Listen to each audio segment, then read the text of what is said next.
Assalamualaikum warahmatullahi wabarakatuh. Bertemu kembali pada tayangan saya yang kali ini akan kita bahas tentang recount text. Pada tayangan sebelumnya, saya sudah membahas tentang simple past tense. Simple past tense ini akan kita gunakan dalam membuat teks berbentuk recount. Baiklah, sebelum kita masuk bagaimana cara membuat teks recount, terlebih dahulu kita coba untuk memahami dulu apa sih teks recount ini. Ya, what is recount text? Jadi recount text ini menceritakan kembali pengalaman di waktu lampau atau yang sudah lewat. Karena dia menceritakan kembali pengalaman di waktu lampau atau yang sudah lewat, maka disinilah fungsinya kita menggunakan simple past tense yang kita pelajari pada tayangan sebelumnya. Kemudian, yang nomor 2, pada saat kita berbicara atau menulis tentang kejadian yang telah lewat, kita menggunakan sebuah recount. Yang ketiga, recount digunakan untuk menulis tentang pengalaman kita setiap harinya. Di sini pengalaman yang sudah lewat, bukan kegiatan kita yang sehari-harinya. Bukan sebuah rutinitas kita setiap hari. Ini berbeda lagi. Lanjut. Kemudian kita juga menggunakan recount dalam buku diary. Dalam menulis buku diary, kita menuliskan bentuk recount.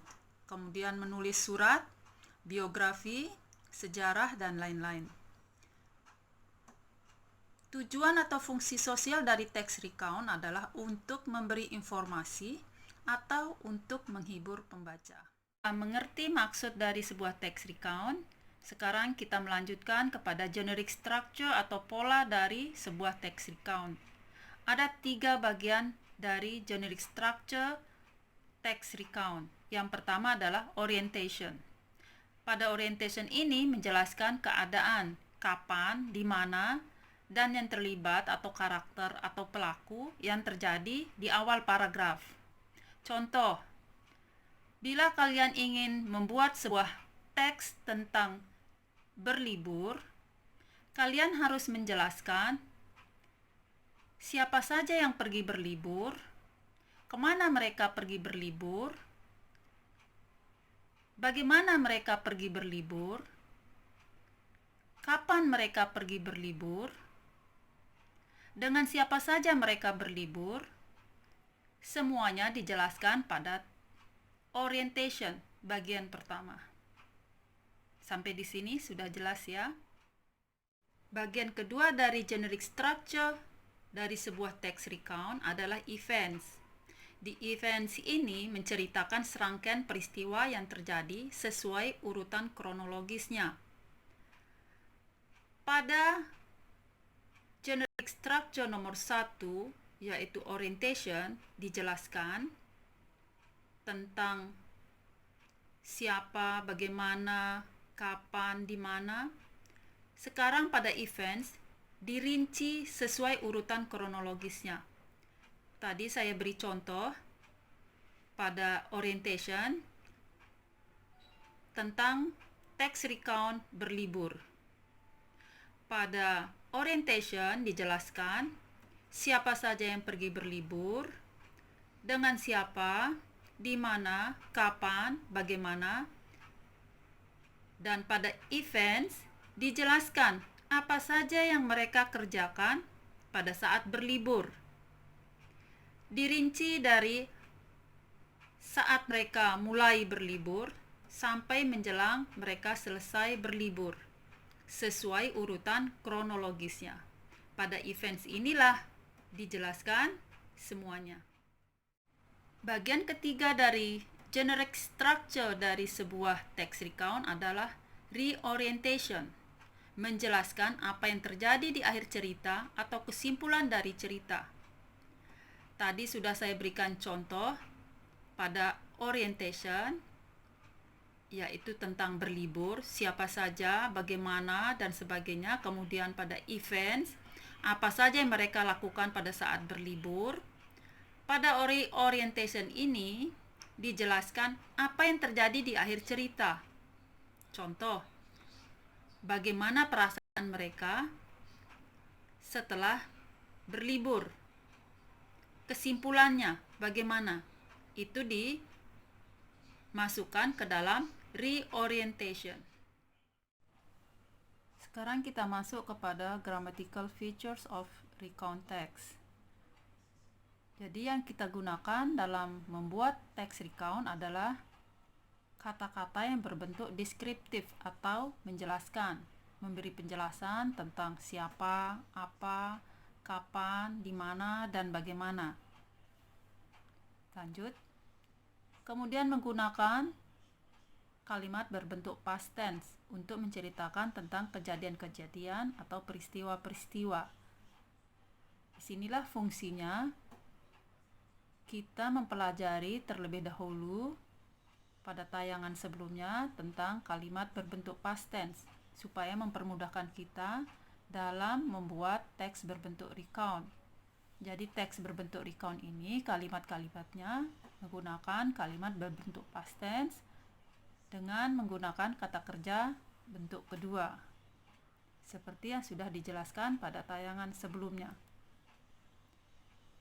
Dan lanjut adalah menggunakan kata-kata sambung atau conjunction dari peristiwa atau kejadian seperti kata-kata first, next, then, finally, after untuk menyambung kalimat yang satu dengan kalimat yang lainnya dalam teks recount. Kita lanjut kepada time connectors to show order yang biasa kita gunakan dalam membuat teks recount. Di sini ada beberapa contoh yang saya berikan yang bisa digunakan sebagai kata penghubung dari kalimat yang pertama, kedua, ketiga, dan seterusnya di dalam kalian membuat teks recount nantinya. Kita lanjutkan pada keterangan waktu yang biasa digunakan pada teks recount. Karena teks recount ini kita menggunakan kalimat yang berbentuk simple past tense, maka seperti pada tayangan sebelumnya tentang simple past tense, keterangan waktu yang kita gunakan adalah sama, yaitu keterangan waktu yang sudah lewat. Contoh, yesterday, last month, last night, 2 days ago, last Saturday. Kalian bisa menambahkan sendiri. Yang terpenting adalah bahwa keterangan waktu itu sudah terjadi, sudah lewat.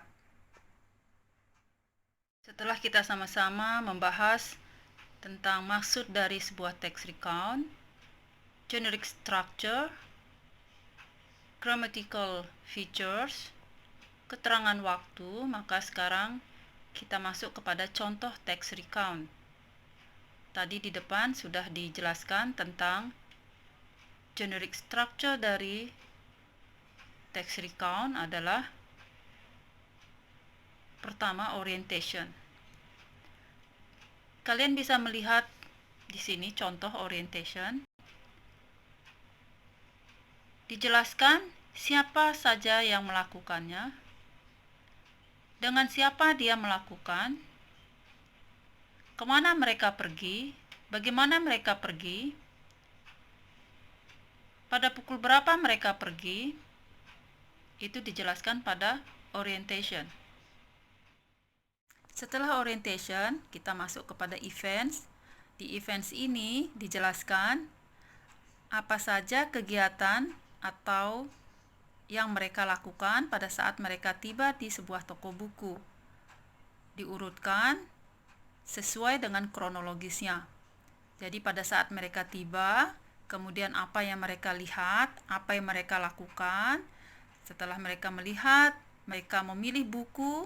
Setelah memilih buku, mereka pergi ke kasir. Setelah mereka ke kasir, mereka pergi ke sebuah restoran dan menyantap santapan di sana dan meminum soft drink.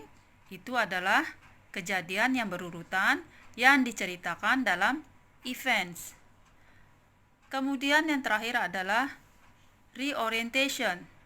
Pada reorientation ini diceritakan apa yang mereka rasakan dituangkan dalam reorientation sebagai sebuah kesimpulan dalam sebuah tax recount.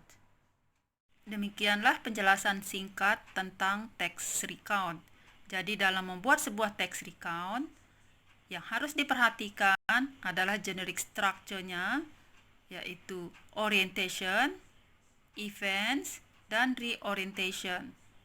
Orientation memperhatikan siapa pelakunya, dengan siapa pelaku, di mana kejadiannya, pada saat kapan terjadinya peristiwa, bagaimana terjadinya peristiwa, dituangkan dalam orientation. Kemudian pada event dijelaskan secara rinci,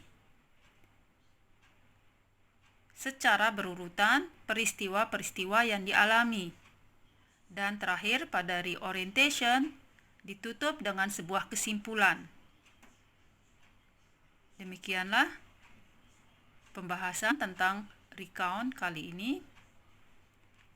Pada akhirnya, mari kita sama-sama lihat latihan berikut ini. Pada latihan ini, kalian diminta untuk menyusun paragraf yang masih acak menjadi sebuah paragraf yang baik dan benar dalam bentuk tax recount. Kalian bisa menyusun dan menuliskan pada kolom komentar manakah yang menjadi nomor 1, 2, 3, dan 4 sehingga paragraf ini bisa menjadi sebuah recount text yang baik dan benar. Demikian tayangan saya. Semoga bermanfaat. Please like and subscribe. Thank you.